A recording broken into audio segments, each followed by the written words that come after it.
Everyone, welcome to my channel. बच्चों, आज की इस वीडियो में हम क्लास 10 का कोऑर्डिनेट ज्योमेट्री का एक डाउट लेकर के आए हैं, जिसे कानपुर से प्रणव जी ने पूछा हुआ है। क्वेश्चन इस तरह से है, if the centre of the circle is 2a, a-7। एक सर्किल है जिसका सेंटर हमें गिवन है 2a, a-7। आगे लिखा है then find the value of a, हमें a की वैल्यू निकालनी होगी। फिर कह रहा है if the circle passes through the point 11, -9। Circle मान लो b पॉइंट से पास होकर जा रहा है, जिसके कोऑर्डिनेट गिवन कितने हैं 11, -9। आगे लिखा है एंड हैज डायमीटर गिवन है। सपोज करो d से डायमीटर अगर रिप्रेजेंट करें तो वो कितना गिवन है 10√2। 10√2 गिवन हमें क्या डायमीटर गिवन है। तो बच्चों अगर मैं कहूँ रेडियस कितनी आएगी, डायमीटर क्या होता है रेडियस का डबल, तो रेडियस क्या होगी डायमीटर की हाफ।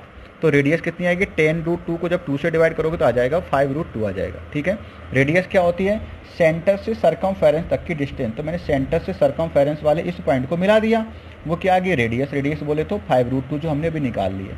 ठीक है, ये रेडियस भी हो गई और ये साथ ही साथ क्या है 2 पॉइंट ए और बीच की डिस्टेंस भी है। तो आपने कोऑर्डिनेट ज्योमेट्री में डिस्टेंस निकालने का फार्मूला पढ़ा होगा, d = अंडर के अंदर x1 - x2 या x2 - x1 किसी भी आप ऑर्डर में सब्ट्रैक्ट कर लो।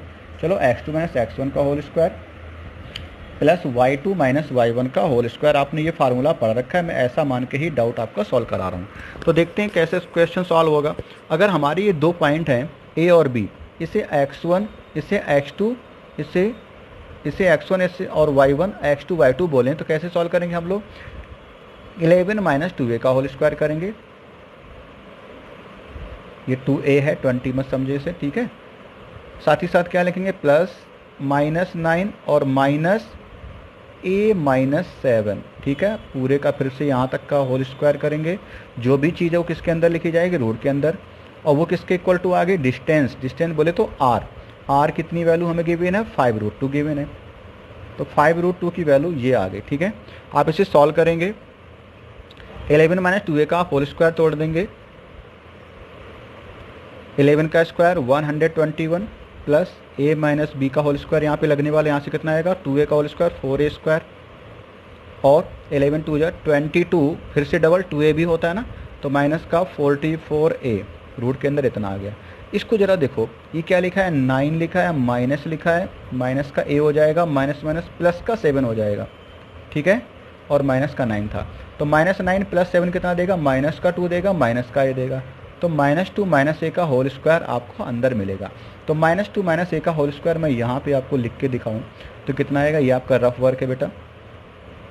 -2 का स्क्वायर कितना होगा प्लस का 4 प्लस b स्क्वायर भी तो होता है मतलब a स्क्वायर, माइनस फिर 2a भी करोगे, चूँकि दोनों माइनस के तो 4a आ जाएगा। इसका आंसर कितना आएगा 4a, माइनस प्लस भी हो जाएगा। तो ये आ गया। अब मैं क्या करूँ दोनों साइड स्क्वायर कर दो, तो 5 का स्क्वायर 25, √2 का स्क्वायर 2, तो 25 × 2 50 देगा। ठीक है, यहाँ तक की कैलकुलेशन आपको समझ में आनी चाहिए। कैलकुलेशन का पार्ट स्क्वायर करोगे तो सारा रूट गायब हो जाएगा। एक ये स्क्वायर एक ये स्क्वायर, कितने स्क्वायर हो गए टोटल 5a स्क्वायर हो गए। ठीक है, अब देखो ये 121 + 4 कितने हो गए 125 हो गए। अब आपके 44a हैं प्लस के 4a हैं, तो माइनस से कितना हो गया 40a हो गया।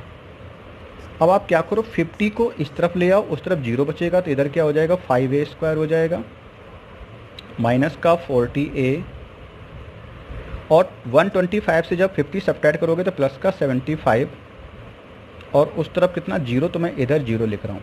इस तरह से आपकी एक क्वाड्रेटिक इक्वेशन आ गई है। अब आपका क्वाड्रेटिक इक्वेशन भी पढ़ा हुआ होना चाहिए, यानी कि आपको फैक्टराइजेशन करना आना चाहिए। अगर आप फैक्टराइजेशन कर लेते हैं तो फिर आपके लिए अब क्वेश्चन आसान हो गया, आप बड़ी आसानी से इसकी a की वैल्यू आप निकाल लेंगे। ठीक है, तो देखते हैं जरा कैसे आप फैक्टराइजेशन करते हैं। आपने मिडिल टर्म को स्प्लिट करके फैक्टराइजेशन 8th में भी सीखा या 9th में सीखा होगा।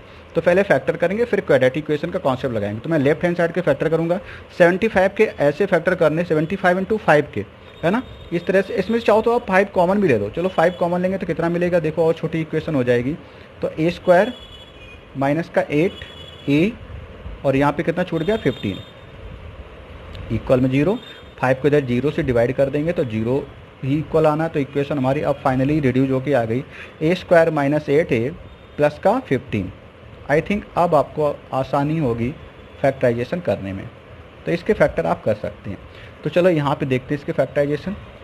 आप 15 के ऐसे फैक्टर करो जिनका ये साइन प्लस है, तो कहेंगे सम आए कितना 8, तो 5 3 जा 15, तो आपके फैक्टराइजेशन क्या होगा, मिडिल टर्म को जो 8a लिखा उसको क्या लिखोगे -5 और माइनस का 3, 5 3 जा, और a दोनों में आप डाल देंगे, तो -3a माइनस का 5a, तो कितना हो गया माइनस का 8a बना रहेगा, जो कि हमारा बैलेंस है ये बी इक्वेशन, इक्वल टू 15। ठीक है, ये आ गया।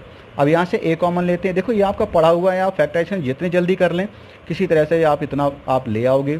a -5 माइनस का 3 यहाँ कॉमन लोगे तो a माइनस का 5 यहाँ भी बच जाएगा।